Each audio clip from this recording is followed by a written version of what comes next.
Matthew 9, Jesus forgives and heals a paralytic.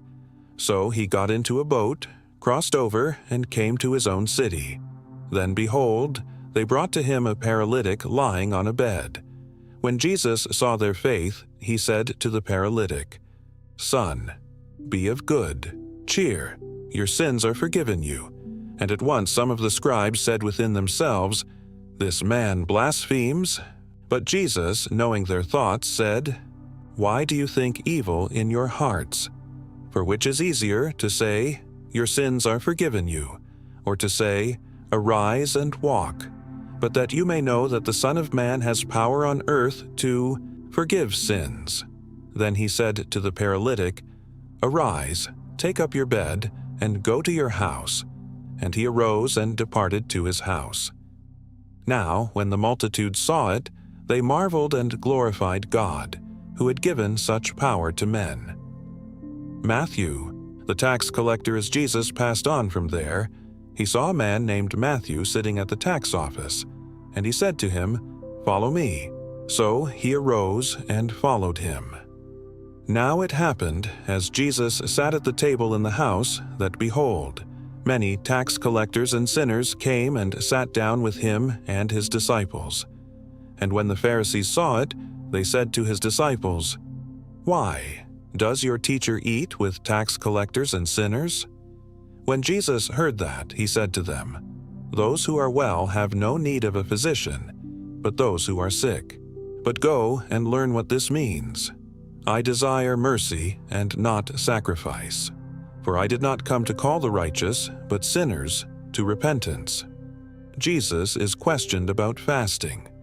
Then the disciples of John came to him, saying, "Why do we and the Pharisees fast often, but your disciples do not fast?" And Jesus said to them, "Can the friends of the bridegroom mourn as long as the bridegroom is with them? But the days will come when the bridegroom will be taken away from them, and then they will fast.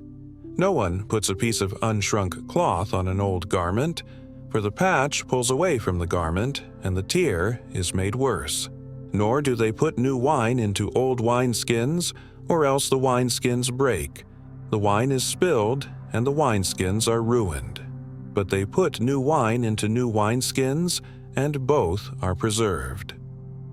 A girl restored to life and a woman healed. While he spoke these things to them, behold, a ruler came and worshipped him, saying, "My daughter has just died, but come and lay your hand on her and she will live." So Jesus arose and followed him, and so did his disciples. And suddenly, a woman who had a flow of blood for 12 years came from behind and touched the hem of his garment. For she said to herself, "If only I may touch his garment, I shall be made well."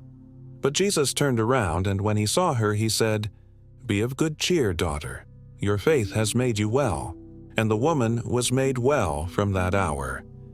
When Jesus came into the ruler's house and saw the flute players and the noisy crowd wailing, he said to them, "Make room, for the girl is not dead, but sleeping." And they ridiculed him. But when the crowd was put outside, he went in and took her by the hand, and the girl arose. And the report of this went out into all that land. 2 blind men healed. When Jesus departed from there, 2 blind men followed him, crying out and saying, "Son of David, have mercy on us." And when he had come into the house, the blind men came to him. And Jesus said to them, "Do you believe that I am able to do this?" They said to him, "Yes, Lord." Then he touched their eyes, saying, "According to your faith, let it be to you." And their eyes were opened. And Jesus sternly warned them, saying, "See that no one knows it." But when they had departed, they spread the news about him in all that country. A mute man speaks. As they went out, behold, they brought to him a man, mute and demon-possessed. And when the demon was cast out, the mute spoke. And the multitudes marveled, saying, "It was never seen like this in Israel." But the Pharisees said, "He casts out demons by the ruler of the demons."